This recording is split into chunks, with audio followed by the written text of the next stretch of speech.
Kita saat ini sudah terhubung dengan pemirsa Metro TV di Bekasi, Jawa Barat. Ada Pak Ondo Silitonga. Pak Ondo, selamat pagi. Selamat pagi Bung Leo, selamat pagi Mbak Nunung. Selamat pagi Pak Ondo, silakan Pak, pendapat Anda Pak. Iya, hal ini tidak terjadi hanya di Indonesia dan tidak hanya terjadi di Tanah Abang, Mangga 2. Banyak negara yang gagap, banyak sektor yang gagap gara-gara kemajuan teknologi atau platform e-commerce ya. Apakah Tanah Abang pada tutup gara-gara collab? Saya nggak yakin, belum tentu. Bisa saja mereka tutup dan beralih ke online daripada sewa tempat, bayar pegawai, listrik, keamanan, dan lain-lain. Mending dia live dagang di rumah. Karena kalaupun dia dagang, pengunjungnya sudah kurang. Karena pengunjung kita, pembeli itu sekarang udah mager, malas gerak. Udah duduk di rumah, pencet-pencet, barang datang. Jadi nggak kena polusi, nggak terganggu, nggak membuang waktu. Jadi harus diinsafi para pelaku UMKM yang gagap teknologi maksud saya, akan mati dilindas oleh teknologi itu. Jadi mungkin masih yang bertahan itu masih yang gaptek. Saya tidak setuju dikatakan UMKM terganggu. Justru UMKM meningkat jumlahnya. Hanya saja UMKM yang bermain di pasar online tidak terdaftar. Salah satu putri saya itu dagang jeruk, dagang donat, dagang ini. Dia UMKM tapi belum terdaftar.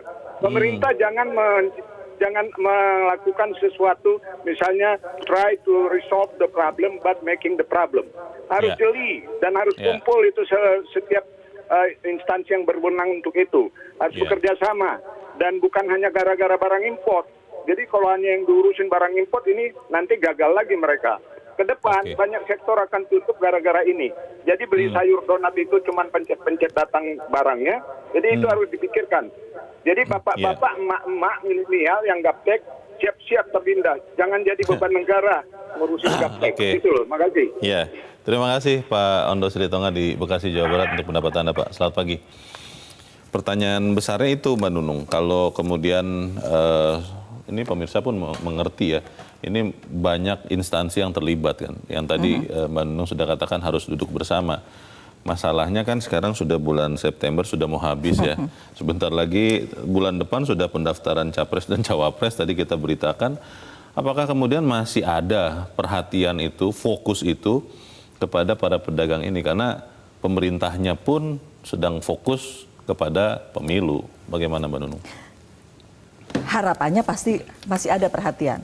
Nah, yang paling cepat harus dilakukan oleh pemerintah kira-kira apa? Apakah misalnya, ini kan ada yang meminta, tolong Pak Menteri tutup TikTok live shop itu, atau e-commerce yang lain. Apakah itu harus dilakukan segera misalnya, dan kalau itu dilakukan apakah efektif? Atau kira-kira apa Mbak yang paling cepat bisa dilakukan? Yang paling cepat ya regulasi untuk barang masuk ya. Menurut saya ya. Ini regulasi impornya clear gitu. Jadi barang apapun yang masuk pedagang di dalam negeri dengan bagaimana barang-barang impor ini punya landasan equal untuk berdagang gitu kan. Mungkin termasuk pajaknya juga ya, kalau misalnya yang lewat online ini kan konon katanya pajaknya lepas, tidak dibayar gitu ya. Nah, jadi itu yang tidak bisa itu yang harusnya dibantu. Itu mungkin itu paling cepat. Tetapi kemudian bagaimanapun juga pedagangnya ini harus dibantu untuk tadi seperti Pak Ondo bilang, Pak Ondo dengan bahasa yang Pak Ondo bilang apa ya? Gaptek ya. Jangan sampai mereka gaptek.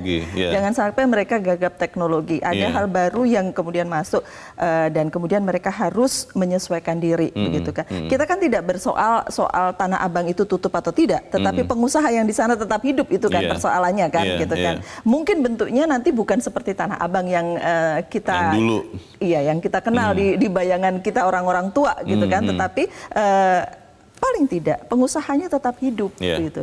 Kan itu yang kita pikirkan.